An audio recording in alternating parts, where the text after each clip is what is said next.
Afghanistan is spinning out of control.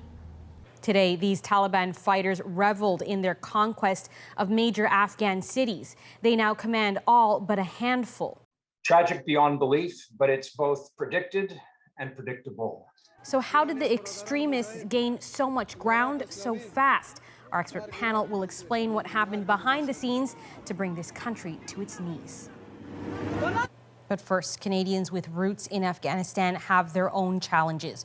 Watching the tragedy unfold from a distance means unbearable guilt. I spoke with a young activist about what she's been going through. I'm disheartened to think that they feel abandoned. Yesterday, the news broke about what was happening, and what was that like for you watching?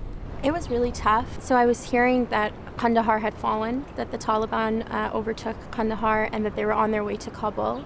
I saw it through friends' stories who were keeping us updated, heard it through voice notes, received messages from several friends on the ground, and it was devastating because if Kandahar, one of the main provinces of Afghanistan, was overtaken and they're on their way to Kabul, it almost feels as though there's no hope left. You have friends there that you're in contact with?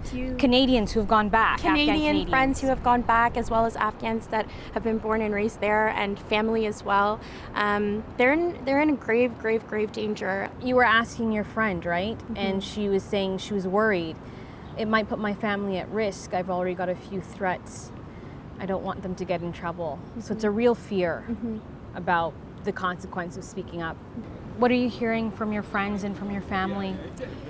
A lot of them are in fear. A lot of them are really worried that they're not going to be able to get out.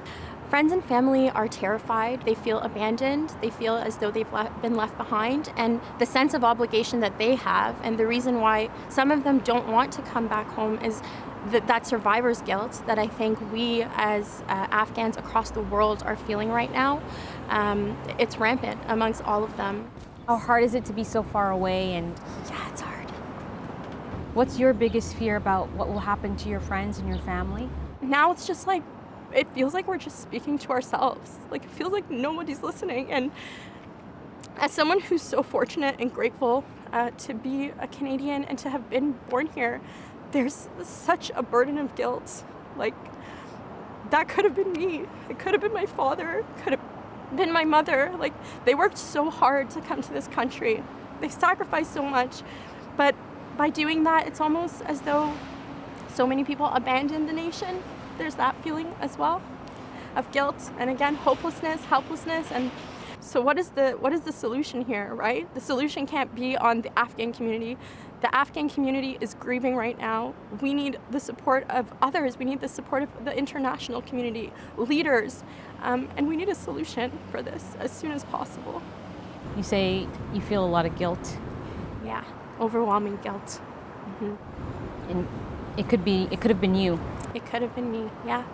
I see my mom's eyes in them. I see my sister's eyes in them. I see my eyes. I see my family, you know? So, yeah, such a shame.